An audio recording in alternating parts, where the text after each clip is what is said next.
I've only got a £150,000 pension pot, which apparently is not enough to retire on. But I'm going to show you how I'm going to do that. So in this video, I'm just going to give you a couple of updates on our plans my wife and my plans to retire next year. We're looking at selling the property. We're looking at using my pension pot in drawdown and stopping working and going on tour. That's the idea anyway. So you've got me from a slightly different angle today because my GoPro has completely trashed itself. It won't record. I don't know what is wrong with it. I literally just did a 10-minute video recording my spreadsheets, and now it won't record, so I've had to use my phone. So apologies if the quality has changed. So update wise, our plans, as you know, next year are to sell our property. We think there might be about 100k in the property, in the equity, once we've sold it.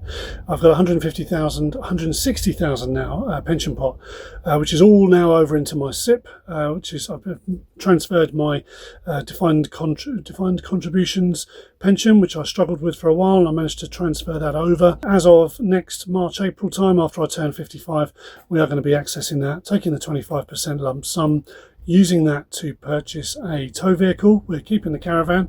It just makes sense. We've weighed up all the options. I've been all over the internet, looked at lots of different sites and things like that. And what suits us best is what we've already got is a caravan that works perfectly fine. We'll probably just get it serviced for safety because we haven't used it for a few years. I say that, I film in it every day. So yeah, we're going to get a tow vehicle. We're going to stay in sites around the UK. We're going to stay in certified locations, which are private sites on the Camping and Motorhome Club and Camping and Caravan Club. I've told you before that we can get them for £10 a night. A lot of people have turned around and said, no, absolutely not. You can't get that. I've looked, I've checked, and it's only £25 a night per person. Absolute rubbish. You know, if you do your research, those sites are easy to find, and they're really near to us as well, which is really handy. The plan then is, once we've sold the property, is use around 50,000 to purchase a property in France, and then immediately apply for a year temporary visa, a visitor's visa. Yes, we'll have to have French healthcare. I've looked into that as well, and I'll talk about that in a little bit later on in the video. So can we do it? Well, the budget seems to add up, you know, unless I've missed anything crazy. I've overestimated on a lot of stuff, and yeah, it's all looking good up until we receive state pension. If for any reason there is no state pension, like a lot of people are alluding to, then the whole of the UK is going to be in absolute turmoil, and we'll deal with that as and when. You know, I'm not factoring no pension in. I don't think I can speculate. I don't think anybody can speculate that far forward.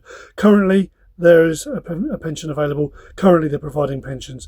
So I'm going to go with the current situation, albeit I've overestimated on inflation, I've underestimated on gains that I'll be getting on the drawdown, and I've overestimated on our budget as well, just to be sort of overly safe and extra cautious. Once, you know, I've got all that sorted out, as far as I'm concerned, you know, I've overdone it on the budget, then we can relax and we can enjoy planning the rest of it. That's the whole idea anyway. So as far as the valuation on the property, we weren't going to get the property value till next year, but we are just desperate to find out what we might need to do to the property to get, one, a quick sale, and two, if there's any work we need to do on it that will give us a suitable return to also facilitate that quick sale. So we've got a valuer coming out on Saturday, so that'll make a difference, knowing all of those figures. I'm hoping that we're pretty accurate with the 100k equity.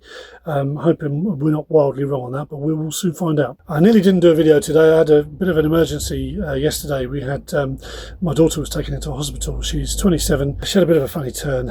We think she may have fainted. It was probably heat. We hope. But she anyway went to A&E. And yeah, we were 12 hours in A&E, and there were loads and loads of people there for all sorts of reasons. Lots of drug addicts sitting there getting plenty of help, priority over my daughter. It was disgusting really to watch. You know, the NHS in England, I'm really not satisfied with it at all. I hear the French health system is absolutely fantastic.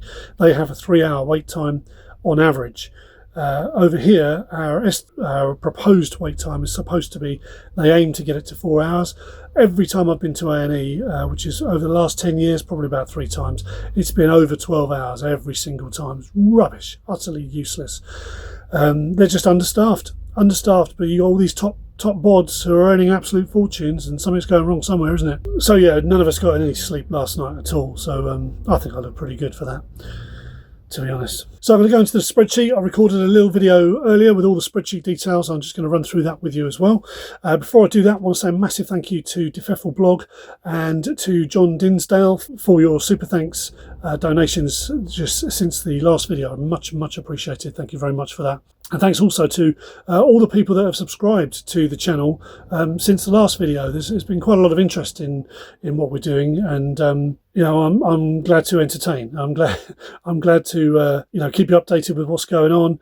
Things are really going to change next year. I've got to try and get, you know, with all the house sale and you know, get living in the caravan and changing over from a computer to a laptop and stuff like that. It's all going to be a bit of there's going to be teething problems, I'm sure, but I will use my phone, camera, whatever I have at the time to try and update you and keep you ahead of the game on what's going on, and continue to document the journey. You know, I went through on a couple of the last videos, or certainly the last video, about, you know, big reasons why we're doing this, and it's really to do with health. You know, we've got some life cover, for instance. I was looking at the life cover today. We've got, my wife's 60 this year, and you know, I'm 55 next year. You know, and people are saying, "Oh no, you can't retire now. You can't afford it." We can't afford it. You know, we live on really low outgoings at the moment, and we'll continue to live on even lower outgoings. You know, when we're travelling around in the caravan, or when we've got a property that we own outright in France, the costs are minimal. Groceries are cheaper in rural areas as well. It's very cheap to live out there. You know, our budget, as you'll see, is I think I've worked out, it's about $1,500 a month, between $1,200 and $1,500 a month, depending on what we're going to do. So I thought the health insurance was going to be the big problem, but it looks like we're going to be okay, as you'll see on the budget. So yeah, that was two big hurdles really overcome, is the health insurance and the visa, and there's a few different ways that we can do the visa, but I'm really confident that provided we ring fence enough money, we should be okay for the visa for, you know, multiple years, until we decide to either go for you know, full-on carte de séjour, which is the long stay visa, where you become a resident of France, but that also means moving things over for tax purposes and stuff like that. So, you know, we'll see. Anyway, I'm going to run into the video now about the spreadsheets and just show you how our budget's working out so far. Right, let's have a look at this spreadsheet. Okay, so hopefully you've seen what I'm seeing now. Now this is our major plan is to buy a property in France. And we're going to do that. We can't do that until we've actually sold our property. And obviously that depends on what the valuation comes out as to what equity we've got in the property when we sell it. So we've got somebody valuing the house on Saturday, this coming Saturday, which will be, it's now the 13th of August. So yeah, be on Saturday. So after that, I'll be able to report. And our plans may or may not majorly change. We're expecting about 100,000 equity, but it may be that we're told, actually, no, to get that kind of equity and to sell it in the time frame that you want to sell it, you might find that you have to spend a bit of money on it, as long as we're going to get a return. You know, so swings and roundabouts. We'll update again once I get the valuation. Anyway, we're working on 100,000 equity, 50,000 of which will go on purchasing a new property, which will probably get us a property for about, I don't know, let's say 60,000 euros in France, which will be perfectly habitable. There's plenty of properties for that. And there's a lot of people saying, oh, I can't see where you can get properties. Well, very interesting, really. Either they don't know how to use the internet, or they're looking at completely different price ranges to what we're looking at. But there are loads and loads of properties where we're looking at in Lower Normandy and Pays de la Loire. There's lots of properties there that we can get for under 50k. So that's a done deal.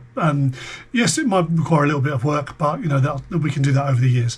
Anyway, this income or budget, if you like, is for 6 months in the UK, 6 months in France.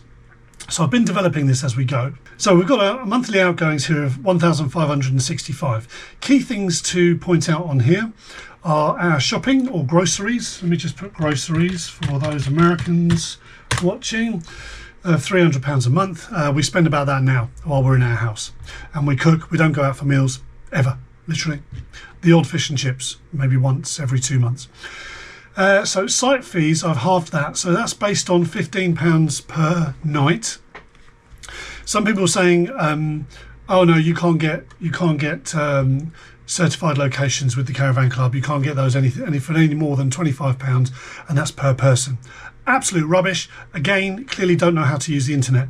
And I'll show you, there's a couple of screenshots here just coming up of sites that are one pitch plus 2 adults.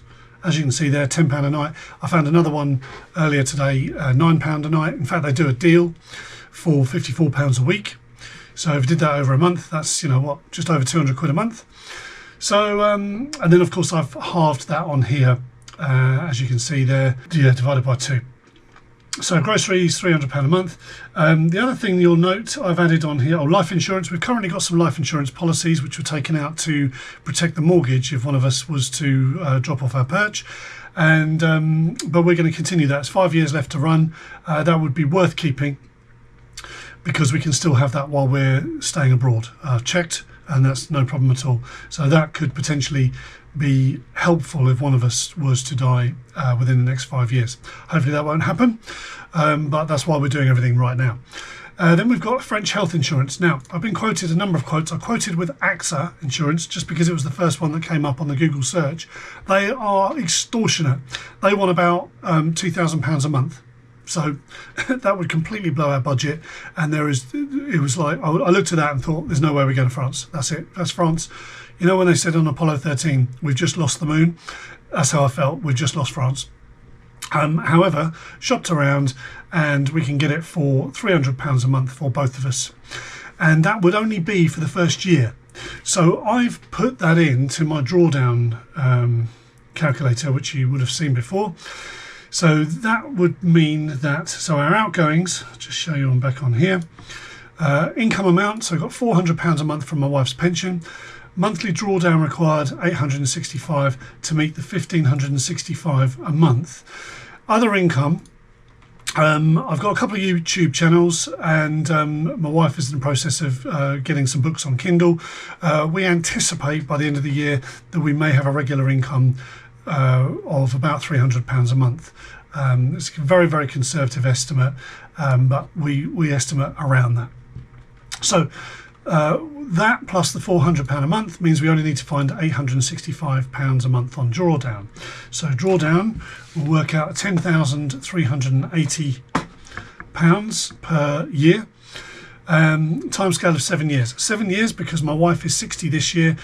7 years time she'll receive state pension, which is about £800 a month. Now, what did I say I needed?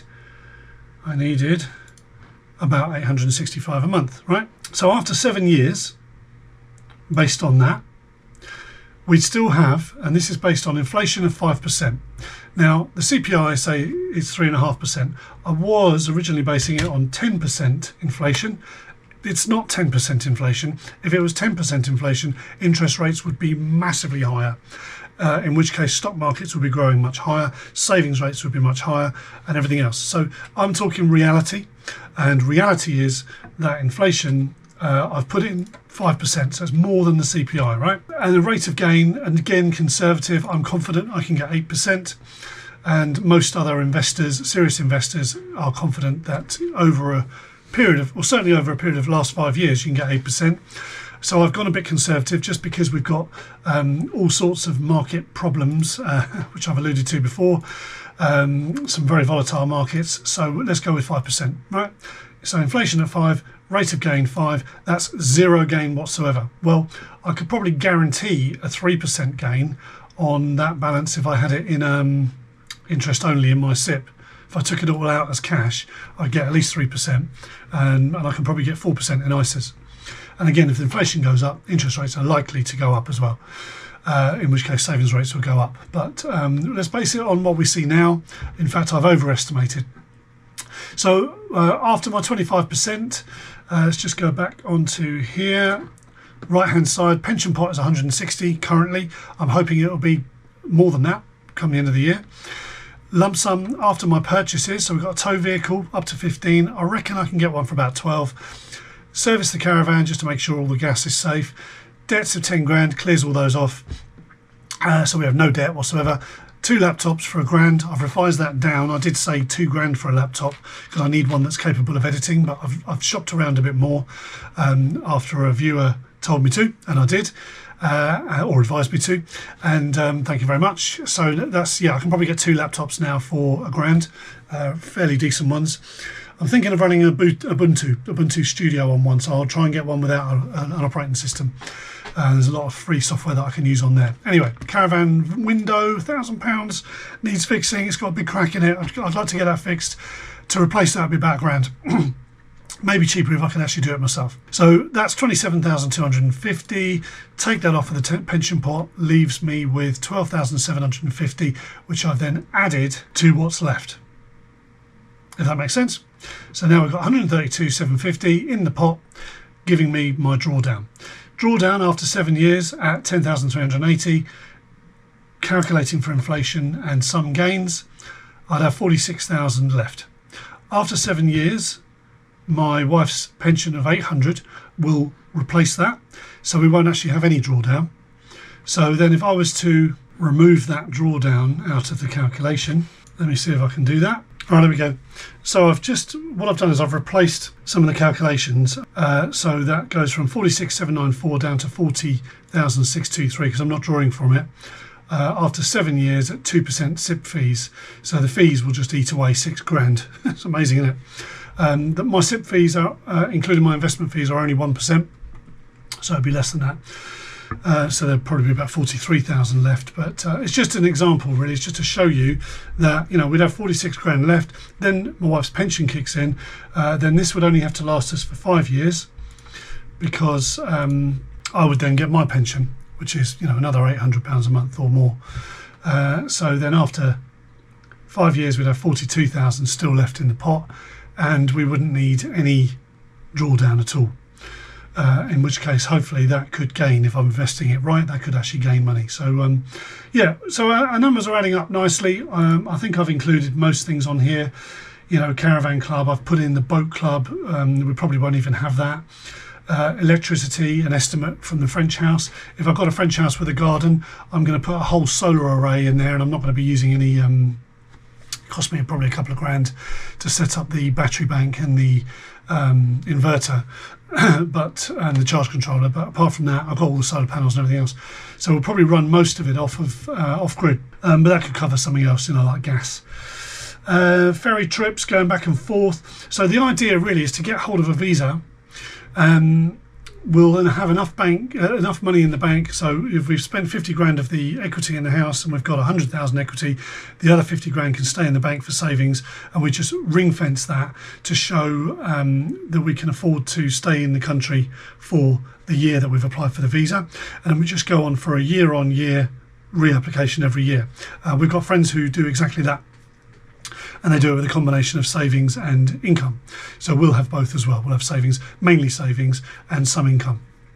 So that's the idea. And then once we've got the visa and we've got the health insurance, we can then apply to get onto the French system. You don't have to necessarily be resident. You can still just apply each year. But once you're on the French system, you can then, well, you can go for residency if you want to. But the French, once you're on the health insurance with the French system, it takes about 3 months. That £300 a month is out the window, that's gone, and then we're fully onto their system, which is free, I believe, or very, very minimal cost. So, you know, factor that in. So in the first year, really, so I've done this drawdown indicator, or drawdown ready reckoner for the first year. Really, after the first year, the figures are going to change again. So, you know, this is something we can update as we go along, because I plan to document all of this, and hopefully keep documenting it while we're successful. And if we're not successful, I'll document that as well, and, you know, give you reasons why and everything else. So there you go. There's an overview of the updated spreadsheets and stuff. When I've refined it all a bit more, I might even just put the spreadsheets up for download.